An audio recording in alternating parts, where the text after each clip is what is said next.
Each fall, for one weekend, many in this congregation go to a special place.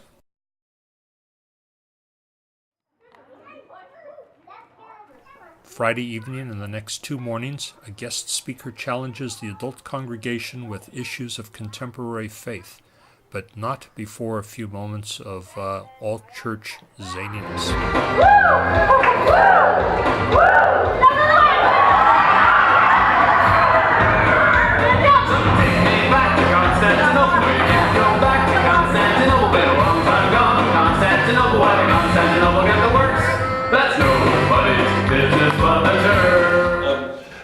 I think there's a shift going on from what we call credentialed leadership to gifted leadership.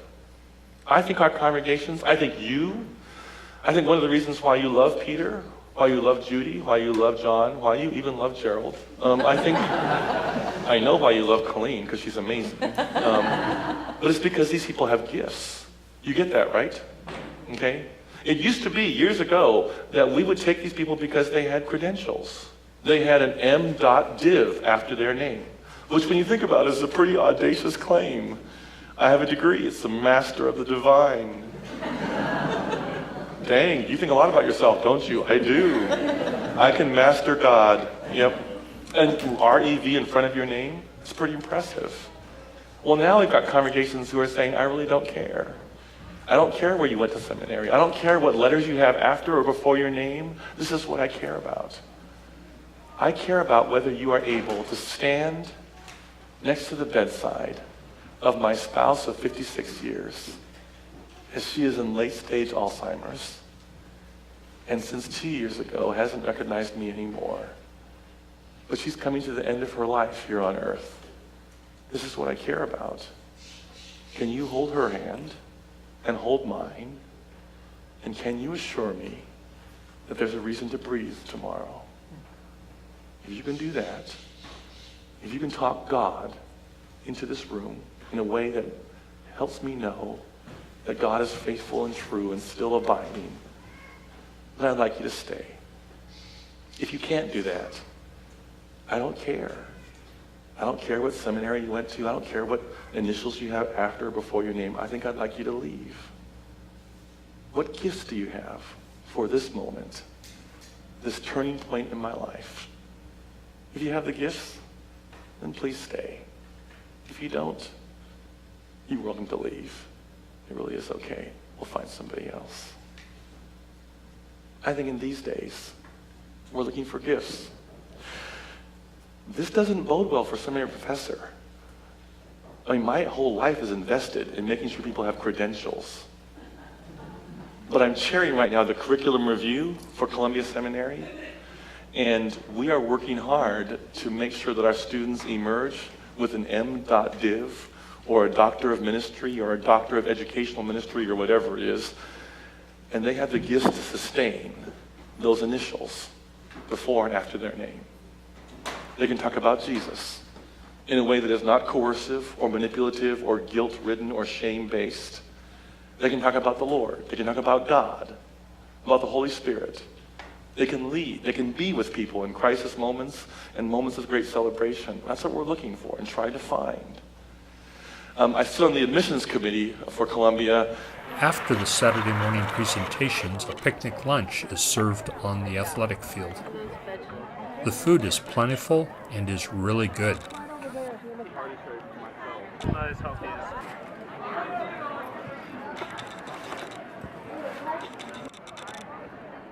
Then following lunch, participants have free time, and there is plenty to do right on the conference grounds.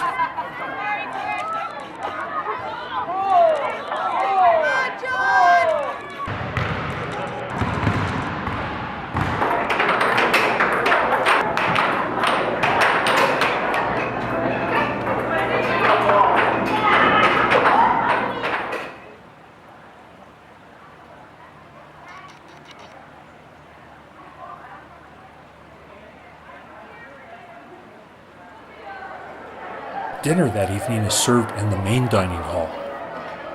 Oh, and did I tell you the food is really good? Then following the meal is our campfire. Close your eyes and I'll kiss you. Tomorrow I'll miss you. Remember, I'll always be true. What do you call someone who completely destroys a box of Captain Crunch? What? A serial killer. Why was the cat afraid of the tree? Why? Because it had bark.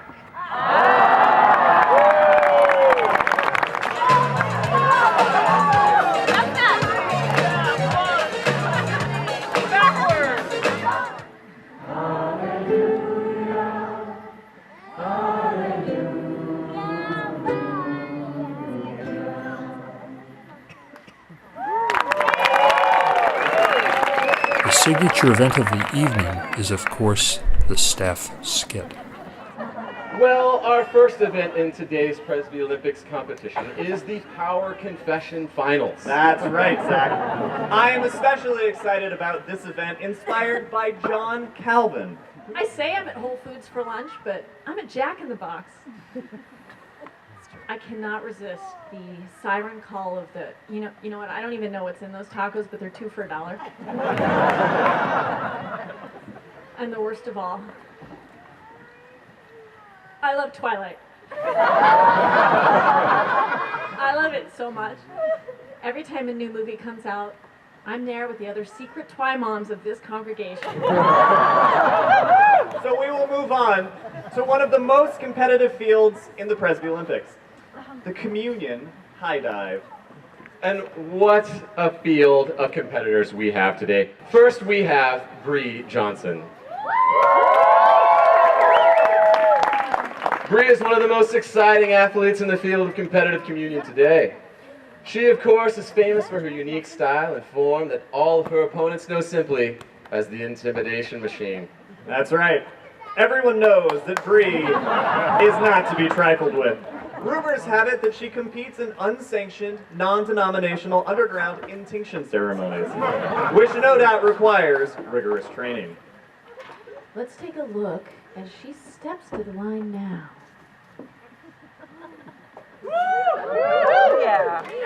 Fabulous form.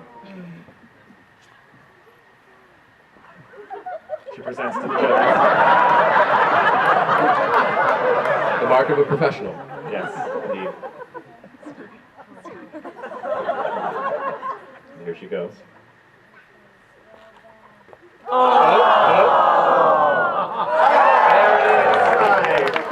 She saves it. Big save there at the end. And now for our final event. A competition which combines mental toughness, vocal excellence, and persuasive pontification. We call it the Sermon Dash. Each of our competitors will be given a Bible passage, and they will have just 5 minutes to write an entire sermon. Beautiful event. Truly awe-inspiring. Yes, it is. And in today's finals, we have Reverend Judy Durf, who shattered previous records in her native Mississippi.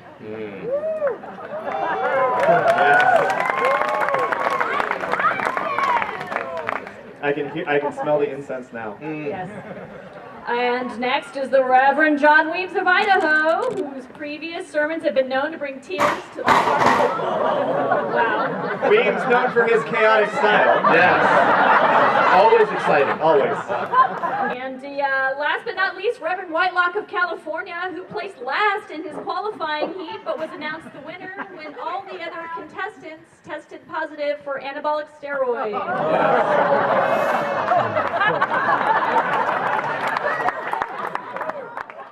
After campfire, everyone retires for refreshments and conversation, except for the youth who now have night games, which are tests of endurance and speed, of daring and skill,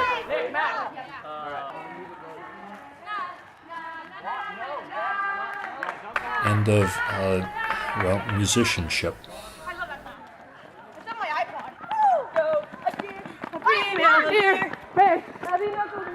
However, it all comes down to a final event.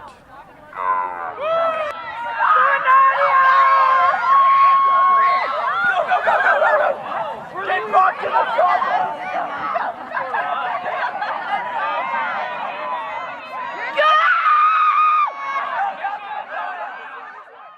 loved last night. I loved the campfire. I loved the children. I've been praying this morning deeply, though. There's Peter Steinke is a theorist who talks about healthy congregations. He's sort of a guru in healthy congregations.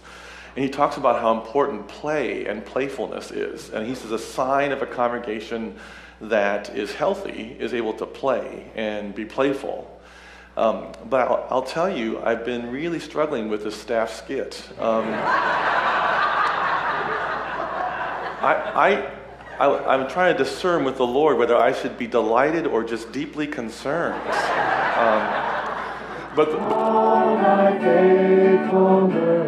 Following a morning class, we returned to the amphitheater for worship. Maybe actions do speak louder than words. That aphorism has some truth to it. Now be careful. I'm not saying that you have to do all the right things so God will save you. That's called works righteousness. It's stupid theology. But just as I am saying works righteousness is wrong, I'm also saying words righteousness is wrong. All you have to do is say the right things, and what you do doesn't matter. I mean, you get this, right? You young people, you children.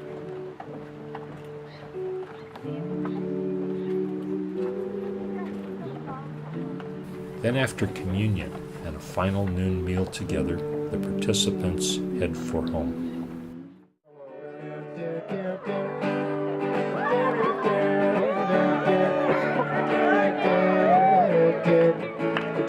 Good.